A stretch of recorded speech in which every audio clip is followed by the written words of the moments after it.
Elon Musk rides to the rescue to help Nelson Peltz a little too late. But either way, Nelson Peltz loves him back. Let's talk about this new rad bromance here on That Park Place.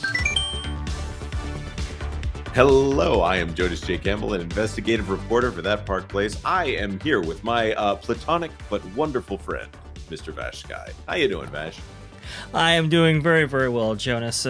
Looking at Elon's Twitter, though, I mean, it always brings a smile to my face. So hopefully it can bring a smile to yours, because he's quite the character now, isn't he? Yeah, as long as he backs away from changing Twitter features over and over and over again, I like his Twitter a lot more. Let's talk about this. Elon Musk backs Nelson Peltz in proxy fight after polls close. This from very early on April 3rd. They got this one out at 1:27 in the morning. That is fantastic. Elon Musk is backing Nelson Peltz in the proxy fight for the future of Disney. Onlookers are waiting with bated breath after the bitter voting to select Disney's board of directors closed last night, with CEO Bob Iger's nominees appearing likely to win out. However, that didn't stop X/Twitter. Oh, they're not even calling it formerly known as Twitter. And Tesla owner Musk taking to social media this morning to provide his own 2 cents. He wrote, Nelson Peltz should definitely be on the Disney board. He would help reform the company, improve the quality of product, and generally serve in the best interest of shareholders, as he has done at many other companies. This would significantly improve Disney's share price. And there it is. There's the tweet right there from Elon Musk. And by the way, he is retweeting Bill Ackman. We talked about Bill Ackman a little bit on TPP Live, but this is a guy. He's got a fund called Pershing. I think it's Pershing Square. He's got $5 billion in capital here, and he's calling out some of the issues here with the Walt Disney Company. But let's continue on here. Musk clarified that he is not a Disney shareholder, but pinned his first message to the top of his personal X feed. He is known to be on good terms with activist investor Peltz. In February, the two were photographed together at the premiere of Lola, which was directed by and stars Peltz's daughter, Nicola Peltz Beckham. Musk said that should Peltz be elected to the board, he would definitely buy Disney shares. This is going into the situation with Bill Ackman here. It's fascinating that this happened at like 3:30 in the morning after voting was closed. We speculated a lot about Elon Musk's involvement here. He obviously missed out on a $55 billion payday that the Delaware Chancery Court denied him. So we were wondering if he was going to receive that, if he would, buy 1/4 of the Walt Disney Company, which he could do with that much money. I don't think that he would have bought that much of the Disney Company, but we can all dream about the chaos bomb that might be ignited at Disney, at the Iger Corporation, if that were the case. Well, you're assuming that's not. You're assuming that's not still a possibility. If Peltz mounts another one of these proxy battles, anything could happen, as we have seen right here. And Elon has been, he's been very outspoken and disgruntled about Disney in recent days. Maybe he was a little bit too late getting in on the ground floor of this proxy battle with ownership stake or with money applied to it, but who knows in the days going forward here. That's a very good point. Now we have seen many signs that Nelson Peltz and Elon Musk talk to each other. Obviously, that Lola premiere, that was when it was confirmed that they talk about this on a frequent basis. There was a Financial Times interview that we went through that talked about the fact that Elon Musk and Nelson Peltz had spoken at I want to say at Nelson Peltz's house before even that Lola red carpet situation. But of course, if he was going to weigh in, I'm surprised he didn't weigh in a week before.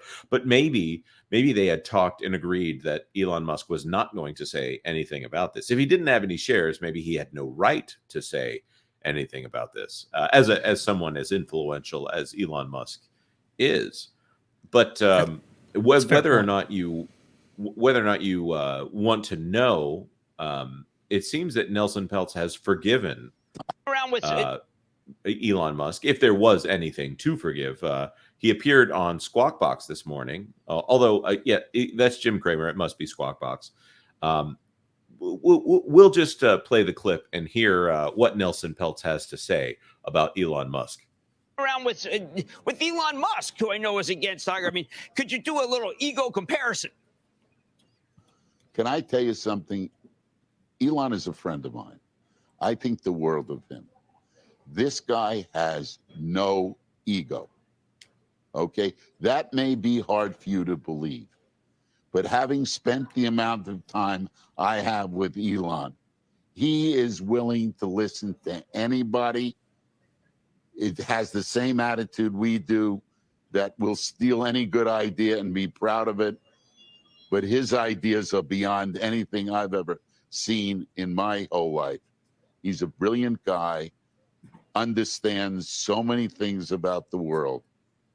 And all you want to do is listen to a lot of what he's got to say, but he's a good listener as well.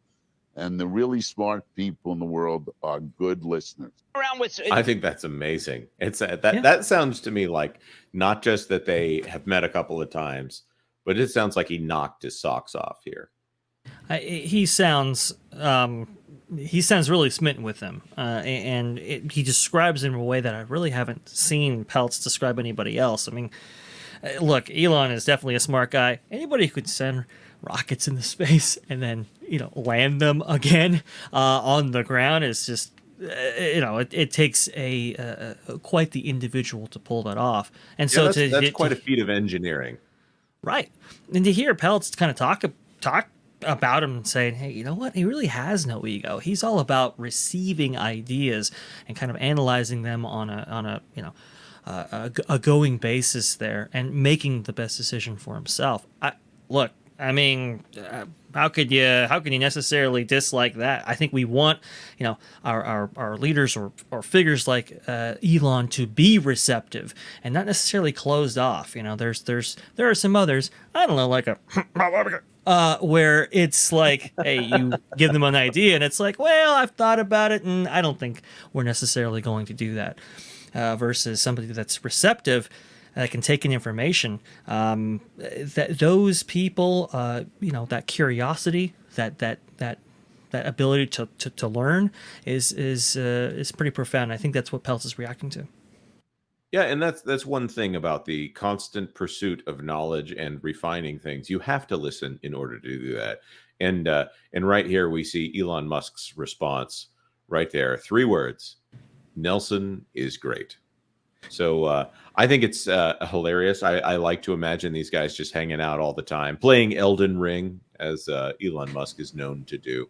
I doubt that Musk is much of a gamer, but I like the idea of these two interacting on a frequent basis. And of course, that can only lead to speculation on our part about what is going to be happening over the next, what are we at? We're in April, so we got about 7 months here before we get to November. So lots of that's when I happen. would think that that's when I think the proxy situation would heat up again. 7 months is not a long time to try to turn around a big company like the Walt Disney Company. What's even longer than that, of course, is the 16 months that Bob Iger has already been back at the Walt Disney Company. Fascinating. So I want to throw this to our commenters here. Do you think that Elon Musk is so angry at Bob Iger? There's a famous quote that might say that he is. Do you think that Elon Musk is so angry at Bob Iger that he would plunk down billions of dollars in order to just spite Bob Iger? Or is Elon Musk secretly a Disney fan that likes to visit Space Mountain with his children before every single launch and has a strong emotional connection to the Walt Disney Company and would like to see it succeed? Interesting.